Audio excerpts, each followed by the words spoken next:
इसके पिछले लेक्चर में हम लोग सीख रहे थे कि कैसे गुणवर्णन पद्धति को सूची पद्धति में बदलते हैं।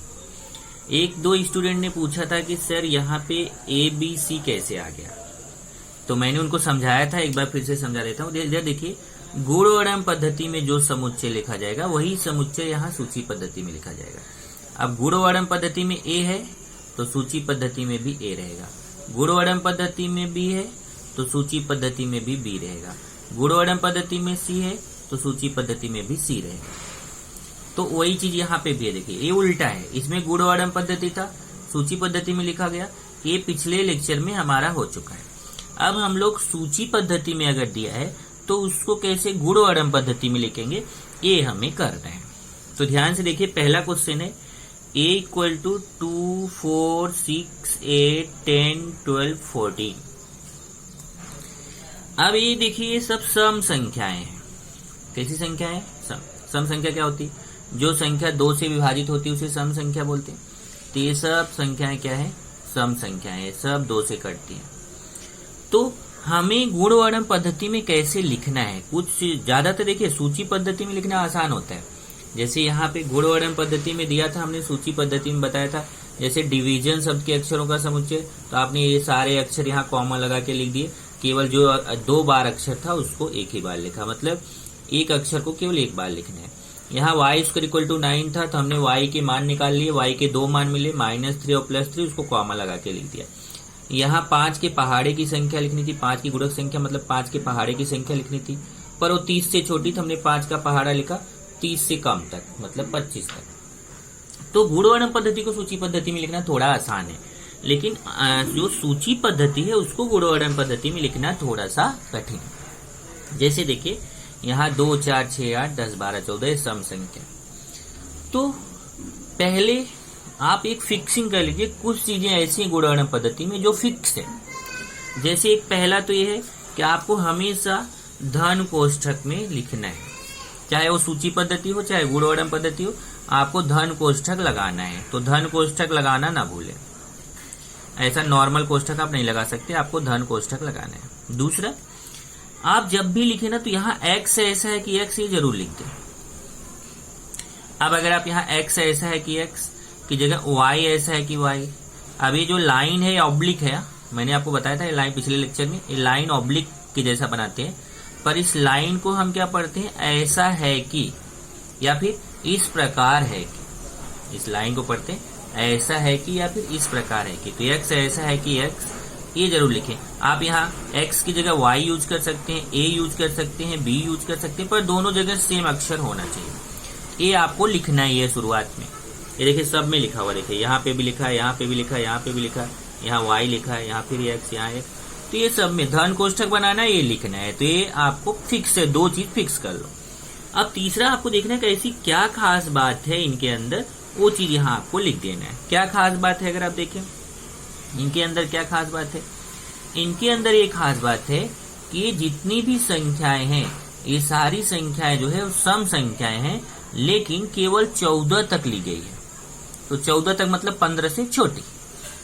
14 तक मतलब क्या हुआ? 15 से छोटी। तो देखो यहाँ पे वही लिख दिया कि x ऐसा है कि x, यह संख्या 15 से छोटी सम प्राकृत संख्या है। मतलब यह संख्या कैसी है? 15 से छोटी है और सम संख्या। तो यहाँ आपको ये जो इनके ये जो जितने लोग हैं इनके अंदर जो खास बात है उसी का हमें क्या कर देना है? उसी का हमें वर्णन कर देना है। तो जैसे हमने लिख दिया x ऐसा किया, यह 15 से छोटी सम प्राकृत संख्या। ऐसे ही दूसरा देखिए, दूसरा अब यहाँ पे डॉट डॉट डॉट था, ये गुणवर्णन पद्धति में था, इसको सूची पद्धति में लिखना था। 1 से 20 के बीच की पूर्ण वर्ग संख्या। अब मैंने पूर्ण वर्ग संख्या आपको लिखाया था, पूर्ण वर्ग संख्या मतलब वर्ग संख्या। तो 1 से 20 के बीच की पूर्ण वर्ग संख्या, 1 का स्क्वायर कितना होता है? 1। तो 1 तो आपका 1 हो जाएगा। लेकिन प्रॉब्लम यह है कि यहाँ बोला 1 से 20 के बीच, मतलब 1 को नहीं लेना है, 1 और 20 के बीच का लेना है। तो 1 को नहीं ले सकते। तब 2 का स्क्वायर क्या होता है? 4, इधर 4 ले लिया। 3 का स्क्वायर कितना होता है? 9, इधर 9 ले लिया। 4 का स्क्वायर कितना होता है? 16, इधर 16 ले लिया। 5 का स्क्वायर कितना होता है? 25, पर 25 तो 20 से ज्यादा हो जाएगा। तो 25 यहाँ नहीं ले सकते, केवल 4, 9 और 16। तो ये गुणवर्णन पद्धति में था, उसको सूची पद्धति में लिखा। फिर देखिए अब ये सूची पद्धति में, इसको गुणवर्णन पद्धति में लिखना है। AEIOU, ये सूची पद्धति में, ये सब क्या है? ये सब स्वर अक्षर है। कौन से अक्षर है? स्वर अक्षर। तो सबके अंदर एक खास बात है कि सारे कैसे अक्षर हैं? स्वर अक्षर। तो देखो इसको कैसे लिखेंगे, पहले धन कोष्ठक बनाएंगे, फिर x ऐसा है कि x लिखेंगे, फिर लिखेंगे यह अंग्रेजी का स्वर अक्षर है। ये सब क्या है? अंग्रेजी के स्वर अक्षर है। इसमें देखिए यहाँ लिखा इंद्रधनुष के रंग, y ऐसा है कि y है, इंद्रधनुष का रंग है। इसको हमें सूची पद्धति में लिखना है। इंद्रधनुष में कितने रंग होते हैं? 7। तो सातों रंग आपको कॉमा लगा के लिखना है, 1, 2, 3, 4, 5, 6, 7। देखिए सातों रंग मैंने कॉमा लगाकर लिख दिया। यहाँ पे कैसा है? ये देखिए गुणवर्णन पद्धति में लिखा है। इसने बोला पूर्णांक संख्या है लेकिन ऋण 3 और 3 के बीच में। अब आपको ऋण 3 और 3 के बीच की पूर्णांक संख्या देखना है। ऋण 3 और 3 के बीच की पूर्णांक संख्या क्या होती है? तो अगर आप ध्यान से देखें तो मैंने आपको पूर्णांक संख्या बताया था, उस पूर्णांक संख्या को याद करिए। उस पूर्णांक संख्या से मैं आपको निकालना बताया। जैसे देखिए ये पूर्णांक संख्या थी ऋण 4 डॉट डॉट डॉट ऋण 4, ऋण 3, ऋण 2, ऋण 1, 0, 1, 2, 3, 4 ऐसे। अब उसने क्या बोला है? उसने बोला है -3 और 3 के बीच। इधर देखिए -3 और 3 के बीच ये पूर्णांक संख्या हो गई। एक -3 के बाद और 3 के पहले, तो -2, -1, 0, 1, 2 ये आंसर हो जाएगा। तो यहां देखिए आंसर हो गया -2, -1, 0, 1, 2।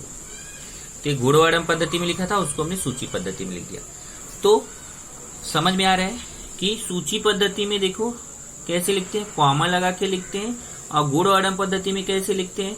एक तो धन कोष्ठक लगाएंगे, दूसरा x ऐसा है कि x लिखेंगे, या फिर y ऐसा है कि y लिखेंगे, और फिर उसके अंदर जो खास बात रहेगी उसके गुण का वर्णन कर देंगे कि उसके उन सबके अंदर ऐसा कौन सा गुणधर्म है जो सबके अंदर है, उसी का वर्णन आपको करना है। जैसे देखिए यहाँ पे सबके अंदर क्या गुणधर्म है? यहाँ सबके अंदर एक गुणधर्म है कि सब स्वर संख्या, इसलिए लिख दिया अंग्रेजी का स्वर अक्षर है। इनके अंदर क्या खास बात है? ये सब इंद्रधनुष के रंग है, तो इंद्रधनुष का रंग है, बराबर कि नहीं।